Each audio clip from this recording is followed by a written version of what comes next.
Then I can do TV. ऐसा I am not against TV, I love TV. TV ने मुझे मतलब as I said कि उडारियाँ करते हुए विविन का आना वाज लाइक अ गार्डियन, मुझे एक गार्डियन मिलना जिन्होंने मुझे बहुत चीज़ें समझाई, क्या करना चाहिए क्या नहीं करना चाहिए। फाड़ दे, अच्छे से काम कर, और जो गलतियाँ तूने पहले कभी की है वो मत करना, उन पे ध्यान देना। कि मैं बिग बॉस जा रही हूँ और मेरा कपल है हर्ष बेनीवाल, उसको मैं लाइफ में नहीं मिली हूँ आज तक। So Twinkle, thank you so much for giving your time and स्वागत है आपका टेली मसाला पे। पहले तो ये बताइए मुझे, इतना टाइम क्यों लगा आपको स्क्रीन पर, मतलब एक डेली सोप जो होता है वो हाँ कहने के लिए? बिकॉज मैं कोशिश कर रही थी कुछ अलग करने का। ऐसा नहीं है, वी वर डूइंग खूबसूरत right after Udaariyaan, and I don't know, it was God's timing कि वो स्क्रैप हुआ, बट उसका स्क्रैप होना अच्छा था क्योंकि उसके बाद मुझे मूवी मिली। And if you go and talk to my old production house like dream था, यू विल नो दैट उनको पता है कि मुझे कितना क्रेज़ है मूवीज़ में जाने का। तो जब वो स्क्रैप हुआ उसके बाद मैंने कॉन्शियसली डिसीजन लिया कि मैं टीवी से थोड़ा टाइम ब्रेक लूँगी। तभी मैंने मीडिया में भी कुछ नहीं बोला, मैंने किसी को कुछ नहीं बोला। I took a break and from TV, and I did a movie which is coming in August, so I need your support. And उसके बाद I was about to do another movie अभी, and unfortunately कुछ weather के कारण, कुछ script के कारण वो मूवीज, दो प्रोजेक्ट्स थे, they are shifted to like November December towards the end. तो now I had a bandwidth of time, तो मुझे लगा कि टाइम है, then I can do TV. ऐसा I am not against TV, I love TV. TV ने मुझे वो रिकग्नाइजेशन दी है जो मैं इतने टाइम से कर रही थी तब नहीं मिली। तो TV has been a very lucky platform for me. तो उसके बाद मेरे पास ये बैंडविड्थ था, तो मैंने सोचा लेट्स डू टीवी, बट कुछ ऐसा ढूंढ के जो अच्छा भी हो बट 2-3 महीने का हो। And luckily towards the start of May मैं एक म्यूज़िक एल्बम शूट करने चंडीगढ़ गई, और फिर वॉर हो गया, ब्लैकआउट हो गया, मैं वहाँ स्टक हो गई। और इतने में मुझे एक कैमियो रोल के लिए कॉल आता है, which is also one of the top running shows with one of my co actors from previous show. I hope you understand. तो मैं वहाँ, तो आई थॉट कि कैमियो कर लेते हैं, it's a good production house, it's a good top running show, तो करते हैं। तो मैं 3-4 महीने का सेटअप सोच के आई थी, और मैंने आके मॉक शूट दिया। Mock shoot was very well, हमने कॉन्ट्रैक्ट साइन कर लिया, एंड लुक टेस्ट वगैरह हो गया, सब कुछ हो गया। बट जब हम कॉन्ट्रैक्ट साइन कर रहे थे तो उन्होंने मुझे बोला कि आप हमें आपकी कमिटमेंट 1 साल की चाहिए। मैं अपना माइंडसेट बना के आई थी 3-4 महीने का।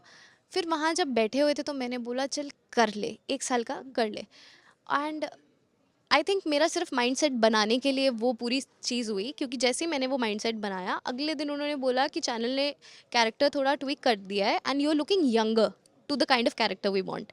बट लकीली उस टाइम ड्यूरेशन में मेरे पास झनक आ गया, तो अब मेरा माइंडसेट बन गया था कि मुझे वापस टीवी में आना है, एंड मैं लंबी कमिटमेंट देने को रेडी हो गई। तो झनक मेरे पास आया and I said okay why not, like it's an honour to be in such a show. And जहाँ कैमियो कर रही थी उससे अच्छा तो मैं लीड कर लूँ। So if I am doing a lead in such a show, that's very nice. Also अब लीप के बाद तो आप लोग शो का पार्ट हो जाओगे क्या? इससे पहले, लीप से पहले के कोई भी एपिसोड आपने देखे? मैंने कल परसों ही लास्ट के कुछ एपिसोड्स बैठ के देखे हैं, और अच्छा लगा, मुझे थोड़ा समझ आया मून कौन है। और मून को अर्शी बोल रही थी कि नहीं तुम मेरे साथ चलोगी एंड एवरीथिंग। तो मैं I was just trying to understand कि सिनेरियो क्या चल रहा है। एंड थोड़ा बहुत जैसे मेरे नानी टीवी फॉलो करते हैं, नानी की जो फ्रेंड्स हैं वो सारे टीवी फॉलो करते हैं। आई वाज आस्किंग हर कि बताना ज़रा इस कहानी में क्या चल रहा था, अर्शी का कैरेक्टर कैसा था, मून कैसी है। So I have been taking it from everybody, and that's how now I am excited to be Moon. Also Twinkle, सबसे ज़्यादा मुझे लगता है आपके लिए अगर कोई खुश हुआ था तो वो थी आपकी भाभी जी, जिन्होंने आपके लिए इतना प्यारा पोस्ट लिखा था। सो किस तरह उन्होंने क्या एडवाइस दी आपको, क्या टिप्स दी? ऑल्सो आपके भाई भी थे, बट भाभी का वो प्यार तो पूरा एकदम दिखा वो इतने लंबे चौड़े पोस्ट में। या आई दे आर वेरी स्वीट। मतलब एज आई सेड कि उडारियाँ करते हुए विविन का आना वाज लाइक अ गार्डियन, मुझे एक गार्डियन मिलना जिन्होंने मुझे बहुत चीज़ें समझाई, क्या करना चाहिए क्या नहीं करना चाहिए। एंड देन नौरान posted such such emotional message, I was like in awe. I felt like कि मुझे बहुत खुशी हुई कि मैंने अच्छे इंसान कमाए हैं, and she is a very good soul, very supportive. And I got a call from Vivin as well, and he was telling me कि फाड़ दे, अच्छे से काम कर, और जो गलतियाँ तूने पहले कभी की है वो मत करना, उन पे ध्यान देना, stay like this, don't go all ha he, be enjoy your work, but you know maintain your decorum। जो बड़े गार्डियंस आपको सजेशन देते हैं. सो आई वाज वेरी हैप्पी कि मुझे वो सजेशन देने वाला कोई है इस इंडस्ट्री में. तो lots of love to both of them.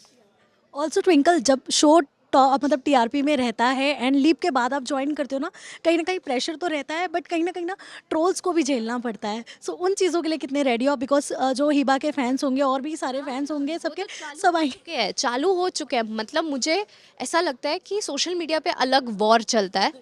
जो जिसके फैंस होते हैं वो आपस में ऐसा भिड़ रहे होते हैं, अलग वॉर चल रहा होता है. मुझे बहुत बहुत सारा प्यार भी मिल रहा है जिसके लिए आई एम ग्रेटफुल. बट मुझे बहुत सारे अर्शी के हेटर्स भी मेरे तक पहुंच चुके हैं. एंड आई एम लाइक अभी तो मैंने शुरू भी नहीं किया है.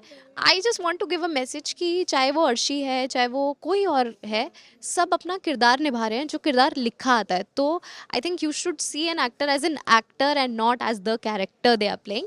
बाकी I am really excited. I know pressure है, बट ये प्रेशर मैंने उडारिया में भी सेम देखा था. And I think I am very happy and I am glad. Leap का एक फ़ायदा क्या होता है, आपको 3 महीने रुकना नहीं पड़ता कि आपका फर्स्ट एपिसोड अब ऑन स्क्रीन जाएगा. लीप का है कि आ गया on screen. So I am actually excited of. Hiba से कोई बात हुई? नहीं, I could not meet them अभी तक आई थिंक हम में से कोई भी नहीं मिल पाया. ओके. ऑल्सो ट्विंकल, एक एक्टर के लिए मतलब स्पेशली आपकी बात करूँ, अगर मैं प्रोजेक्ट अगर आप कोई लेते हो तो रिलेशन की वजह से आपके बजट में भी कॉम्प्रोमाइज़ करते हो या फिर आपका बजट फिक्स है? बिकॉज अभी आजकल देख सकते हो आप, कई एक्टर्स ने कहा है कि उन्हें इंडस्ट्री में इतने साल रहने के बाद भी बजट से कॉम्प्रोमाइज़ करना पड़ रहा है. आई थिंक ये जो कॉम्प्रोमाइज़ वाली चीज़ है, सबको कहीं ना कहीं करना पड़ता है. But I am glad this production house is very good. मुझे इतना ज़्यादा कोई फाइट नहीं करना पड़ा. They were very respectful about everything. But ये चीज़ इसलिए है बिकॉज आजकल सब कुछ ना बहुत छोटे टाइम, जैसे 2 मिनट्स रील्स और ये सब आ रहा है. इस चक्कर में market is going another way. तो मैं जेन्युइनली बोलूँ, एज एन एक्टर मुझे ये चीज़ अच्छी नहीं लगती है. Because I look forward to do a movie and I want audience to go in theatre. But आजकल हम सबका अटेंशन स्पैन इतना शॉर्ट हो गया है कि वो रिस्क लेने में प्रोड्यूसर्स भी डरते हैं. एंड सिमिलरली फिर बजटिंग एंड कॉस्टिंग में भी कटता है. But I would say God save me. So lastly message to your fans. Also आपके ऊपर बनी, इतने साल से इंडस्ट्री में हैं आप, कोई ऐसी हेडलाइन जो सुनकर आपको हंसी बहुत आई थी बट आप रिएक्ट नहीं कर पाए थे? पहले मैसेज टू द फैंस कि आप बहुत सारा प्यार दे रहे हैं और ऐसे ही बहुत सारा प्यार देते रहें.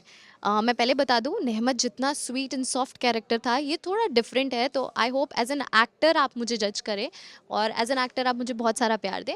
और कोई ऐसी हेडलाइन जो मेरे बारे में आई और मुझे नहीं, ऐसे नाम तो जोड़ते रहते हैं, कभी इसके साथ जोड़ देंगे, कभी उसके साथ, जिसके साथ मैंने. हाँ, एक हेडलाइन आई थी लास्ट ईयर. ऐसा आया था कि मैं बिग बॉस जा रही हूँ और मेरा कपल है हर्ष बेनीवाल. उसको मैं लाइफ में नहीं मिली हूँ आज तक. तो इसलिए कि ये कहाँ से. तो that was one of those headlines. Thank you so much twinkle and all the best.